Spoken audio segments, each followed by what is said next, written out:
Well, their main danger is Defoe, basically because they are as well on good on set pieces with Kazri. They have a strong midfield. They are good on set pieces. They have Kone, O'Shea, who are dangerous as well on set pieces.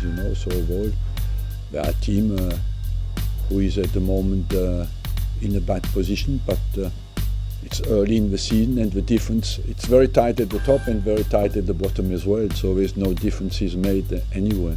Incredibly big challenge, but a good one, because it's always good. I always like to play against the top teams. I think it shows you where you have to get to, it shows you the standard you have to be at. But in many ways, maybe there's less pressure on us playing Arsenal than there would be in other games. I don't think many people expect us to get in from the game, so it gives us a chance to try and go and play in that fashion and see if we can get a result.